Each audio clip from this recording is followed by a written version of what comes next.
Katie, one of the children of the neighborhood, came home last week after 10 years of working on her own, and she had two bits of news, both of which sort of speak to how we prepare people for technical careers.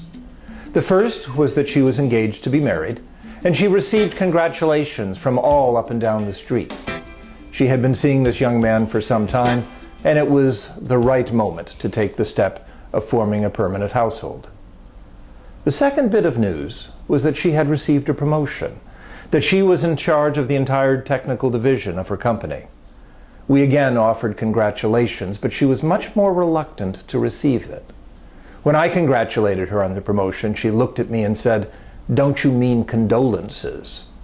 And from that point, I realized again that we don't do a very good job of preparing our students, our children, for jobs of responsibility once they leave their technical education. Now, in both of her new roles, Katie faced a common challenge, though there was a little bit of difference between the challenge she faced in her pending marriage and the one that she faced as an industrial leader, as the manager of a technical group. In both cases, she was going to need to develop a new identity, a new way of making decisions, of discussing with people, of working with others. In her pending marriage, of course, she was now going to be a partner. She was going to have to work with someone with a different point of view, a different background, and they were going to have to handle day-to-day activities, make decisions, and plan for the future. It would be wrong to say that those kinds of challenges were exactly the same that she would face as an industrial manager, because an industrial manager has split loyalties. They have one foot on sea and one on shore. They are still part of a technical group.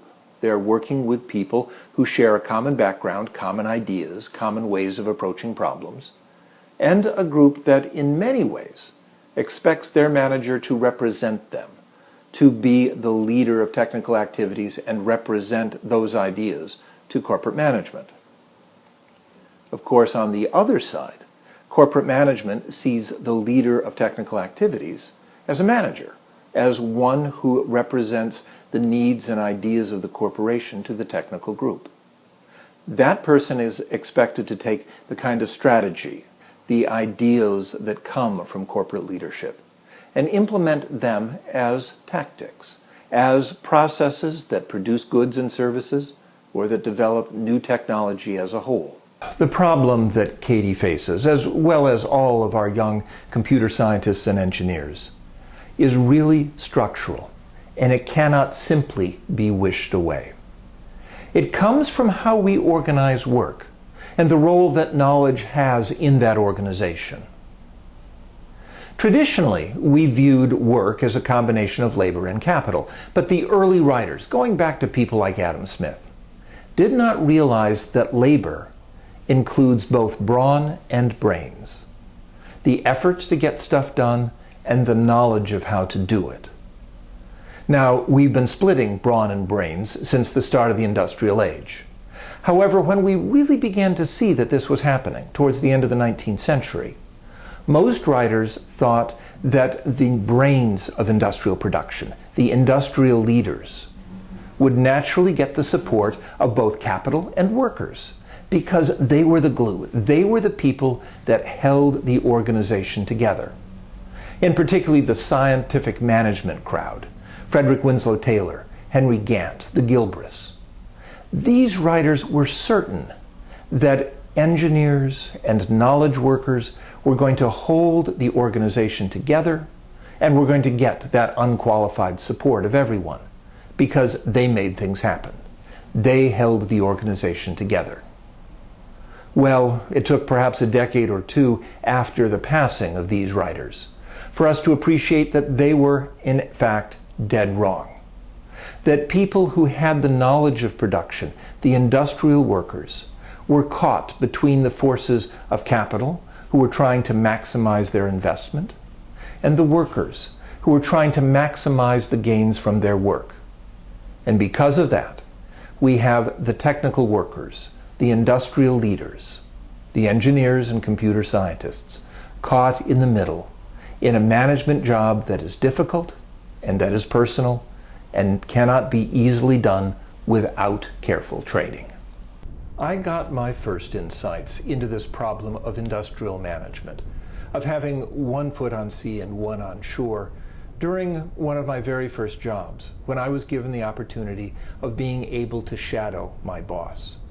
He was a technical manager, oversaw a team of a dozen or so programmers. And when he met with us, he would blame all of our problems and all of the challenges that we faced on his corporate managers.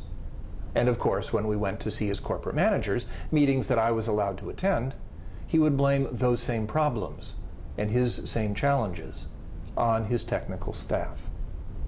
This distressed me a great deal, as it does for many young workers. And at some point, I asked him about it. I asked why he was telling one story to one group and a very different story to another. He gave me one of those wearied looks that suggested I was young and innocent and naive, and said that I didn't understand anything about the world and that there were compromises that had to be made. At some point, I raised the same issue with a senior boss, and he shook his head and said that consistency was an important thing in leadership, and that he would gain nothing by this short-term tactic of lying to both groups. And indeed, I recall that as being the case. Certainly during my time, I saw him demoted back to a technical worker, and I think his career went no further than that. The problem that Katie and all of her peers face is that very little that we do for them actually prepares them for honest roles in industrial leadership. Sure, we teach them in schools using teams and projects and other things to get them to learn to work together.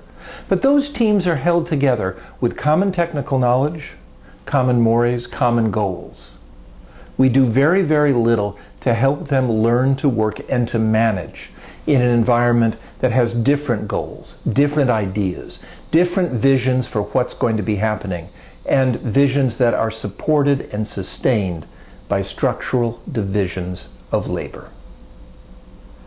It's interesting that Katie brought those two bits of news to us, the marriage and the news of the promotion. We know how to treat news of an engagement. We know that we congratulate them and that we promise to stand by them as they build a household, no matter what our doubts may be. We say that we're going to be the community surrounding them, and that we will offer them our ideas, our mentorship, and probably most important, our example of how to make the institution of a home, a family, and a marriage work. We do nothing of the sort when someone announces they have taken a step into industrial leadership. And yet we need to do exactly the same thing.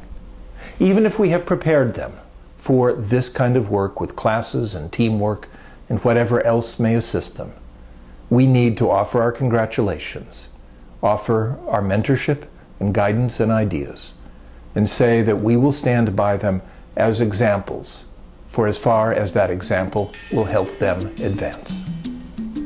This is David Alan Grier for the Errant Hashtag. Take care.